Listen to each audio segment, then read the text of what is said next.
कैसे हैं आप सभी। आशा करते हैं खुश होंगे, प्रसन्न होंगे और स्वस्थ होंगे। तो आइए हम चलते हैं एक कदम शिक्षा की ओर। अभी तक हमने देखा दोस्तों, हमने संज्ञा के बारे में पढ़ा और उसके बारे में समझा। संज्ञा किसे कहते हैं? किसी भी व्यक्ति, वस्तु, स्थान, भाव का बोध कराने वाले शब्दों को संज्ञा कहते हैं। फिर हमने पढ़ा दोस्तों संज्ञा के भेद। संज्ञा के मुख्यतः 5 भेद होते हैं: व्यक्तिवाचक संज्ञा, जातिवाचक संज्ञा, भाववाचक संज्ञा, समूहवाचक संज्ञा और पदार्थवाचक या द्रव्यवाचक संज्ञा। फिर दोस्तों जिसमें हमने व्यक्तिवाचक और जातिवाचक संज्ञाओं को पढ़ लिया था। फिर अब हम पढ़ेंगे भाववाचक संज्ञाएं। भाववाचक संज्ञाएं दोस्तों वो संज्ञाएं होती हैं जो हमारे अंदर उत्पन्न होती हैं, जिन्हें हम छू या देख नहीं सकते, केवल महसूस कर सकते हैं। जैसे कोई भी व्यक्ति है अगर क्रोध में है तो उसको देखकर हम ये कह सकते हैं कि व्यक्ति क्रोध में है। कोई प्रेम किसी के चेहरे पे प्रेम का भाव है, किसी के चेहरे पे खुशी का भाव है, तो उसको हम देखकर केवल महसूस कर सकते हैं, अनुमान लगा सकते हैं, उसे एकदम सही देख या छू नहीं सकते। फिर दोस्तों जिन संज्ञा शब्दों से किसी भाव, गुण, दोष या अवस्था का बोध हो उन्हें भाववाचक संज्ञा कहते हैं। जैसे क्रोध, प्रेम, बुढ़ापा, दर्द, दया, खुशी, लंबाई, चौड़ाई आदि। बचपन भी एक भाव है दोस्तों। फिर है जातिवाचक संज्ञा। सर्वप्रथम क्रिया, विशेषण, अव्यय आदि के जो गुण होते हैं उन्हें भाववाचक संज्ञा कहते हैं। इसमें दोस्तों जातिवाचक संज्ञा के जो गुण होते हैं, सर्वनाम के जो गुण होते हैं, क्रिया के जो गुण होते हैं, विशेषण और अव्यय के जो गुण होते हैं, वो प्रायः भाववाचक संज्ञाएं होती हैं। जैसे मानव का मानवता, अपना का अपनापन या अपनत्व, मोटा का मोटापा, चढ़ना का चढ़ाई, समीप का समीप्य। दोस्तों जैसे यहाँ देखिए मानव एक जातिवाचक संज्ञा है, जातिवाचक से भाववाचक संज्ञा में बदला है। फिर अपना क्या है दोस्तों? एक सर्वनाम है। अपना एक सर्वनाम है जो अपनापन या अपनत्व में बदल गया है।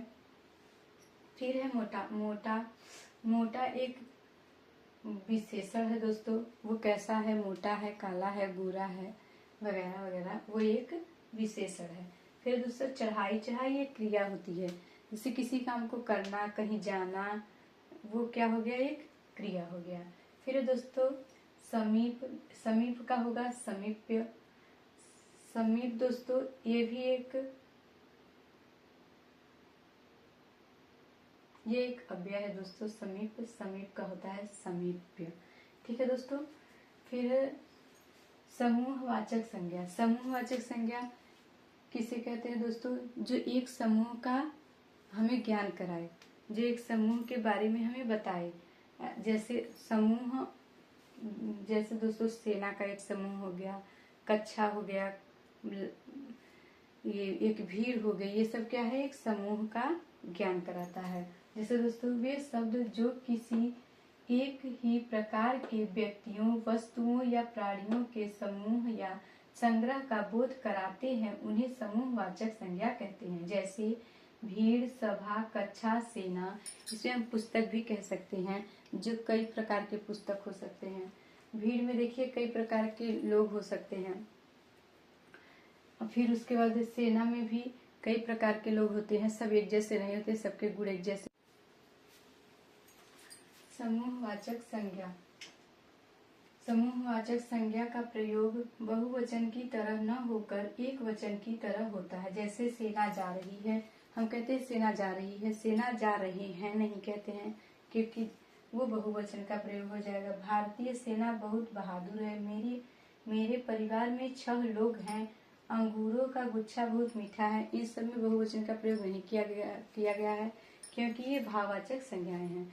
प्रायः अगर हम एक से अधिक लोगों के बारे में बात करते हैं तो बहुवचन का प्रयोग किया जाता है, लेकिन चूंकि यहाँ भाववाचक संज्ञाएं हैं इसलिए इनमें बहुवचन का प्रयोग नहीं किया गया है।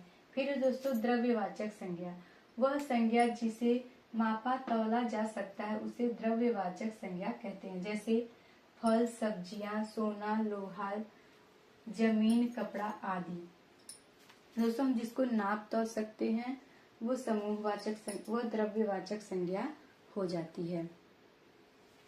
द्रव्यवाचक संज्ञा दोस्तों ठोस भी होता है और द्रव्य भी होता है। जैसे तरल पदार्थ होते हैं, तेल, घी, ये सब क्या है, द्रव्यवाचक है। इसमें दोस्तों फिर उसके बाद जैसे कपड़ा, सब्जी, सोना, ये सब क्या हो गया, ठोस हो गया। इसमें द्रव्य और ठोस दोनों आ जाते हैं। द्रव्यवाचक संज्ञा में द्रव और ठोस दोनों आ जाते हैं। जिसे हम माप तौल सकते हैं उन्हें हम द्रव्यवाचक संज्ञा कहते हैं। फिर अगर किसी वस्तु को मापा या तौला जा सकता है तो उसे सर्वप्रथम द्रव्यवाचक संज्ञा मानेंगे। जैसे ये सब सब्जियां, सोना, लोहा, जमीन, कपड़ा आदि। अगर किसी वस्तु को मापा या तौला जा सकता है तो उसे सर्वप्रथम द्रव्यवाचक संज्ञा में ही रखेंगे। नोट देखिए दोस्तों, सभी द्रव्यवाचक संज्ञा अपने प्रयोग के अनुसार जातिवाचक संज्ञा भी हो सकती हैं। यहाँ इसका यही तात्पर्य है कि दोस्तों जिसे हम नाप तौल सकते हैं वह जातिवाचक न होकर द्रव्यवाचक हो जाता है। फिर इस प्रकार के प्रश्न पूछे जाते हैं। प्रश्न 1, संज्ञा के कितने भेद होते हैं? सामान्यतः अगर हम पूछेंगे संज्ञा के कितने भेद होते हैं तो संज्ञा के 5 भेद होते हैं। व्यक्तिवाचक, जातिवाचक, भाववाचक, समूहवाचक और द्रव्यवाचक। लेकिन अगर कह दिया जाए स्थान के आधार पर, बनावट के आधार पर, उत्पत्ति के आधार पर संज्ञा के कितने भेद होते हैं? 3 भेद होते हैं। व्यक्तिवाचक, जातिवाचक और भाववाचक। इन सब स्थान, बनावट या उत्पत्ति के आधार पर इतने ही संज्ञा के भेद होते हैं।